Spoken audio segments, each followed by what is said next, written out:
Welcome back. This is Billy with Coach Dooley's List. And once again, if you are enjoying these coaching videos, then please like and subscribe to the YouTube page and also follow along on all of our social media platforms.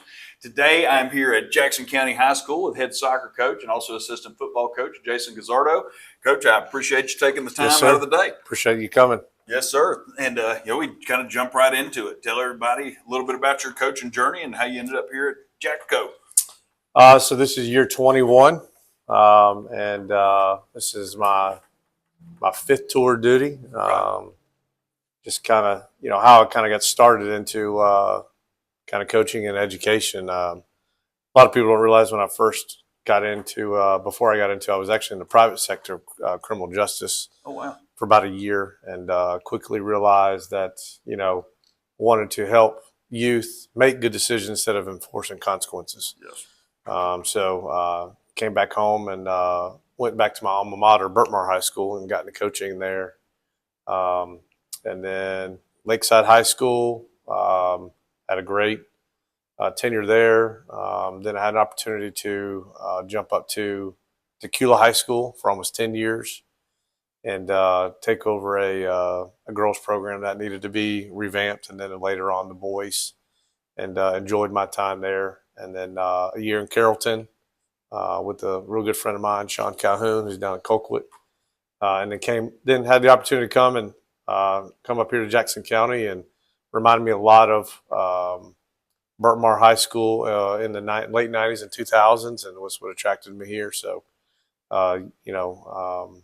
it's been year 6 here, and really had great vision for what we wanted to do to build the program here. And really proud of what we've done so far and where we're at, and know that the future and the platform of the program is going to be good for a long time. I love it.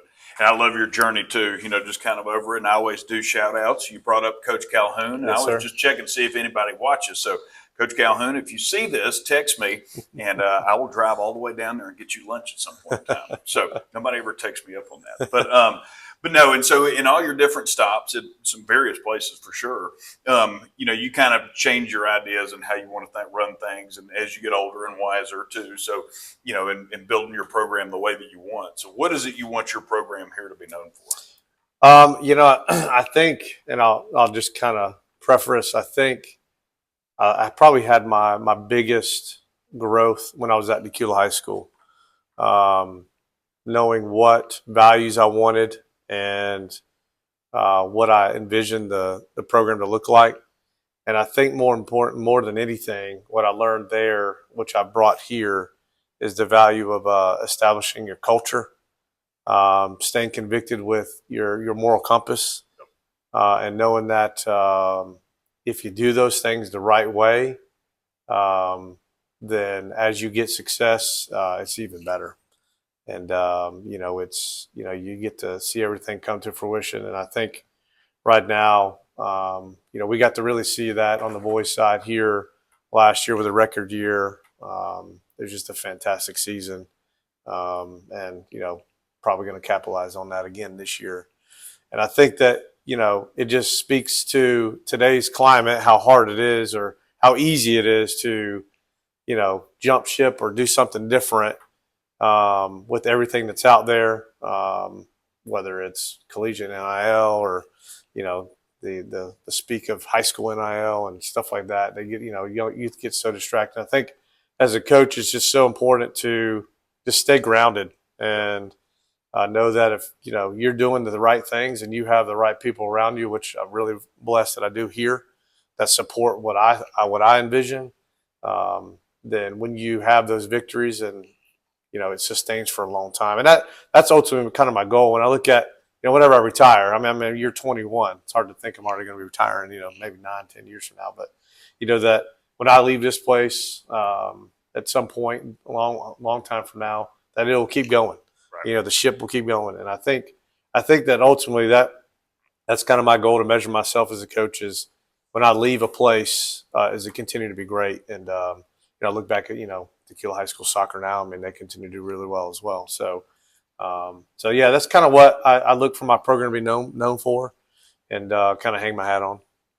No, I love it, and you know this. I mean, if the foundation isn't there, then everything else can just kind of go awry and just kind of crumble. So, and too, like you said, over the years, those things change. You know, when you first start coaching, most of us were like, we got to win.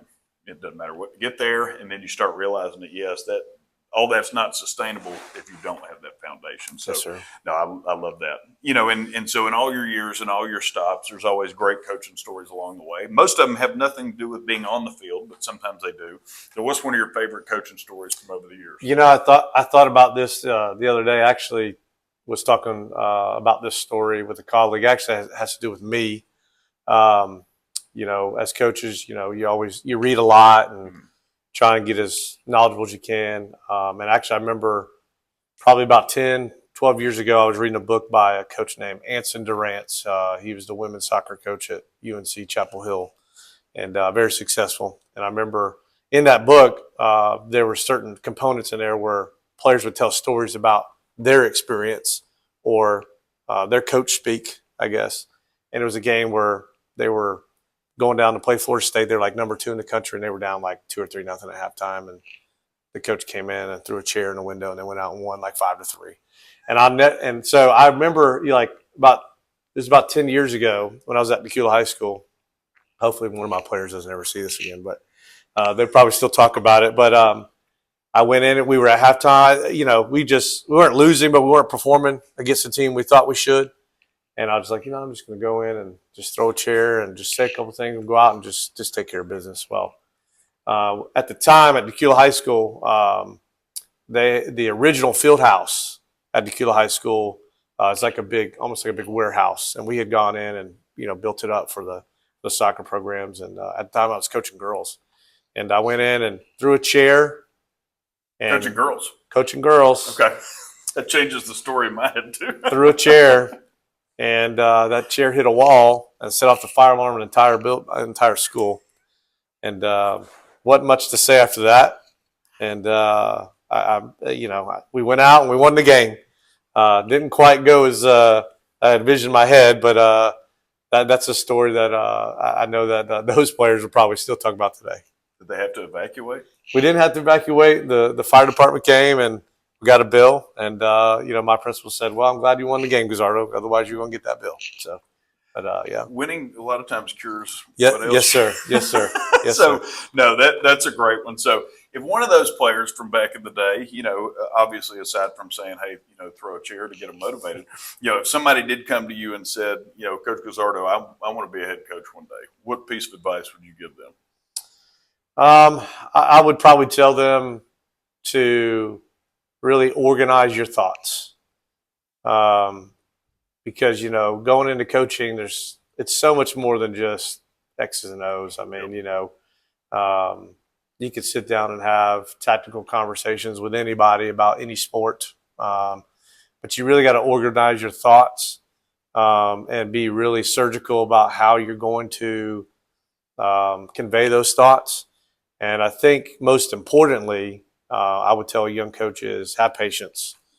You're not going to get it all done right away. You're not going to be able to say it all at once. So if you can organize those thoughts and be really patient and intentional, then the fruits of those thoughts you'll see pay off a lot sooner than you may if you rush those things.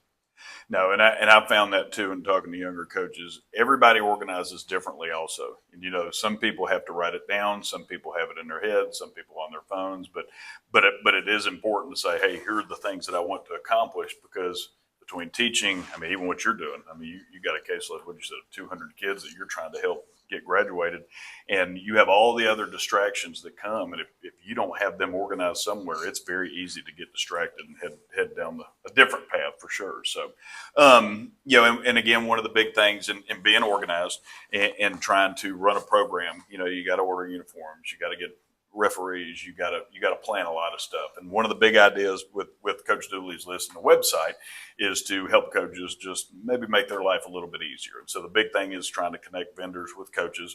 So if you ever had a vendor that you've worked with, and again, most people think it's for uniforms, but it really could be anything that you do. You know, if there's a vendor that you've really just enjoyed working with that you would shout out to other coaches, who would that be? Obviously, I'm gonna shout out to our current vendor here, BSN. They did a great job in everything they provide us. Um, Lloyd Soccer, Chad Pennington over there. I work with him not only just some other stuff that we do, but club stuff as well. They've been fantastic. And then another local vendor that has been great for just stuff that may be hard to find is Shuma Sports. So I think between those three, makes my life easy. I probably don't make their life easy because I'm pretty meticulous in how I want things done. But I think at the end of the day, look at it, we're all just trying to make everything better. So, but big shout out to those three for sure. No, and all three of them are on the website. They get shouted out a lot, which is awesome. I finally got a chance to go into Lloyd's one time after a soccer tournament with my kid, and he was very excited. It's a really cool place, and they had boxes everywhere for team uniforms and stuff. And some people think them being a brick and mortar store, they don't do those things, but they're doing a lot for soccer. That's for sure. Oh yeah. So, well, listen, Coach, I appreciate you taking the time, especially during the school day, and getting with us, and I look forward to watching your program in the future. Yes, sir. Thank you. Appreciate it. Thank you, sir.